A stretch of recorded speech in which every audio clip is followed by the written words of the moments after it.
একজন পুলিশ একটা চোরকে ধরে নিয়ে থানায় যাচ্ছিল। পথমধ্যে চোরের বন্ধু চোরকে ছাড়ানোর জন্য মূর্তি সেজে উৎপেতে বসেছিল। পুলিশ সেটা টের পায়নি। পুলিশ কিছু দূর চোরটাকে সাথে নিয়ে যাওয়ার পর পুলিশের একটা ফোন আসে। ফোনে কথা বলতে বলতে অন্যমনস্ক হয়ে গেলে সেই সুযোগে চোরের বন্ধু পুলিশের হ্যান্ডকাপ থেকে চোরটাকে ছাড়িয়ে একটা ড্রামের নিচে লুকিয়ে রাখে। পুলিশ সেটা বুঝতেও পারে নাই কিভাবে যেন চোরটা চলে গেল।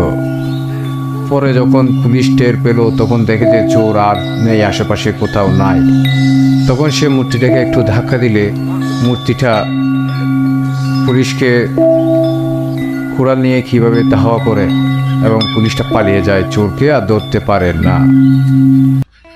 এরকম হাসি আরো অনেকগুলো ভিডিও যদি আপনারা চান,